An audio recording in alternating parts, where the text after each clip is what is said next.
Hi, നമ്മൾ കൊടുങ്ങല്ലൂർ വന്നിരിക്കുക കേട്ടോ.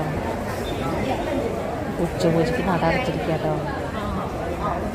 നമ്മൾ തൊഴുതിറങ്ങി കേട്ടോ. ഉച്ചപൂജ ആവണതിന് മുന്നേ തന്നെ നമ്മൾ തൊഴുതിറങ്ങി. അപ്പം അത്യാവശ്യം വരികയായിട്ടോ.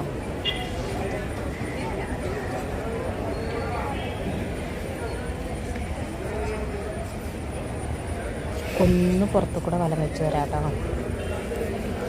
എപ്പോൾ വന്നാലും എനിക്ക് നേരെ തൊഴാൻ പറ്റാറുണ്ട് കേട്ടോ. അതൊന്നും അടക്കിൽ നിന്ന് തൊഴാൻ പറ്റാറുണ്ട്. നല്ല തിരക്കായിട്ടാണ് നട അടച്ചിരിക്കുകയല്ലേ.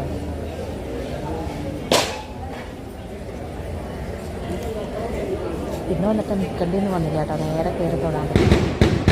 അതോ നടക്കിന് നല്ല നിൽക്കാൻ പറ്റിയിട്ടോ. എനിക്ക് എപ്പോഴും പറ്റാറുണ്ട് അങ്ങനെ.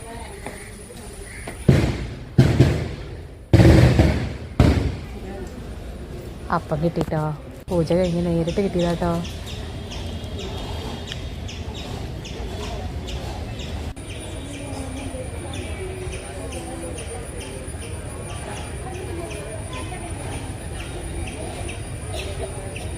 ഇവിടെയും നമ്മൾ കൊല്ലത്തിൽ ഒരു പ്രാവശ്യമെങ്കിലും വന്നിട്ട് തൊഴുത് പോകാറുണ്ട് കേട്ടോ. കഴിഞ്ഞ വർഷം വരാനേ പറ്റിയില്ല. കഴിഞ്ഞ വർഷം നല്ല കഷ്ടകാലമായിരുന്നു. പെട്ടെന്ന് പോകാൻ പറ്റിയില്ല. എന്തായാലും നമ്മൾ നേരത്തെ തൊഴുതിറങ്ങി കേട്ടോ. തിരിച്ചു പോകാൻ തുടങ്ങുകയാണ്. ഏട്ടാ വണ്ടി എടുക്കാൻ പോയിരിക്കുക. അപ്പോൾ ഞാൻ ഒന്നും കൂടി പിരിഞ്ഞതാണ്. തിരക്കൊക്കെ ഉണ്ട് കേട്ടോ. കുറച്ചൊക്കെ തിരക്കുണ്ട്. ഞാൻ നല്ലോണം ഇല്ല കേട്ടോ.